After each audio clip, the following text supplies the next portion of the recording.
तव्हांजी ॻाल्हियूं ॿुधण खां पोइ हाणे सुवाल इहो आहे, छा असांखे परेशान थियण जी का ज़रूरत न आहे? इनशाला न, परेशान थियण जी ज़रूरत न आहे। कुझु जेके इलाइक़ा आहिनि जियो टैगिंग जी कई वई आहे, उहे ॻोठ जिथे तव्हां लेफ्ट बैंक गुडू जी राइट बैंक आहे तव्हांजी तक़रीबन 215 माइल, लेफ्ट बैंक आहे 191 192 माइल। उन में कुझु जेके 4-5 राइट बैंक हुया, 4-5 पासा इहे ब्रीचेस जाते उहे पंहिंजो माफ़ जो बंदि हुया, उहे अहिड़ा वलनरेबल हुया। पर उन्हनि ते बि सिंध गवर्नमेंट जॾहिं सीएम साहब विज़िट करे आयो, फोकल पर्सन अपॉइंट कये, इरिगेशन डिपार्टमेंट, PDMA, NDMA ऐं सभु ही डिपार्टमेंट गॾु कमु करनि पिया, त हुननि खे बि असां सिक्योर करे वियूं।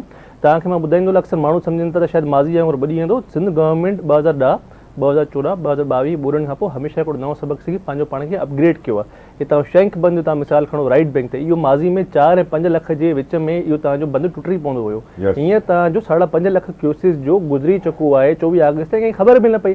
छो हुनखे असां पहिरियों माज़ी खां वधीक बहितर कयो आहे। 2010 में पूरो तव्हांजो सूबो ॿुॾियो, ओड़ी महिल तव्हांजो पाणी जो मैक्सिमम क्रॉस थियो हुयो, उहो तक़रीबन 11,48,000 11.5 लख जो गुडू मां थियो। हाणे असां हुन खां वधीक तयारु आहियूं। 2010 खां पोइ असां पंहिंजो 2014 जी सैलाब ॾिठोसीं, वरी उनखे बि अपग्रेड कयोसीं, स्पेशली 2022 जेको असां बरसाती ॾिठोसीं सैलाब, उनखां पोइ फर्दर असां पंहिंजो पाण खे अपग्रेड कयो त असांजा ब्राजिस महफ़ूज़ आहिनि। असांजी हींअर जेको प्रायोरिटी इहा ई आहे, पहिरियों इंसानी जान, उनखां पोइ उन्हनि जो माल मवेशी लाइफ स्टॉक, उनखां पोइ जेके असांजा बराज बंद ऐं सभु शयूं उन्हनि खे असां सेव कयूं, ऐं इनशाला घणे हुन में फ़र्क़ु न ईंदो, नुक़सानु न थींदो। हुन में कच्चे मां घणा माण्हू रिलोकेट सिंध हुकूमत करे चुकी आहे सुखदेव साहब? एज़ ऑफ नाउ 15 खां 16,000। उन जी वजह इहा आहे त हींअर जेको असां रिलोकेट कया आहिनि, उन्हनि खे रिलोकेट कयो जेको 5 खां 7 लख जे विच में जिन जा ॻोठ जेके आहिनि कच्चे में, उहे अची सघनि था पंहिंजो पाणी जे ज़रिए असरु। हिकु दफ़ो पंजनत ते जॾहिं पाणी पुॼंदो त असां वटि मिनिमम 2 ॾींहं हूंदा जेके मेन क्रिटिकल हूंदा। असां जेके ॻोठ आहिनि जियो टैगिंग थी विया, ऑलमोस्ट 1700 ॻोठ आहिनि,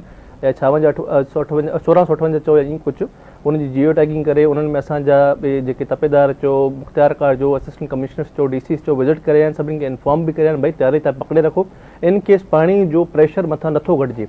इहो शगाफ़ जेको ॾियनि था, ब्रीचेस ॾियनि था, अगरि साॻी वेलोसिटी सां पाणी अचे थो 7 लख खां मथे, पोइ तव्हांखे असां विथिन 2 डेज़ असां तव्हांखे शिफ्ट कंदासीं, जंहिंमां 192 में असांजी ॿेड़ियूं जेके PDMA जूं आहिनि, प्रोविंशियल डिज़ास्टर मैनेजमेंट अथॉरिटियूं, ऐं गॾोगॾु 500 खां प्लस जेके आहिनि असां किराए ते वठियूं PDMA जूं, उहे प्योरली रेस्क्यू कंदियूं माण्हुनि खे। छो नंढियूं ॿेड़ियूं हूंदियूं, हुन में 10 खां 12 माण्हू वधीक न ईंदो आहे। जेके असां प्राइवेट बोट्स वरितियूं आहिनि PDMA Sindh government along with the navy, जेकी असांजी पाकिस्तान नेवी आहे, पाकिस्तान आर्मी आहे, उहे वॾियूं ॿेड़ियूं आहिनि। उन में माना माल मवेशी, माण्हुनि जूं इहे मेयूं ॿकरियूं, माल मवेशी, सामान, माण्हू घर छॾे अचनि था, संदूकूं, सामान, खोड़ सामान, उहो उन्हनि ॿेड़ियुनि में ईंदो।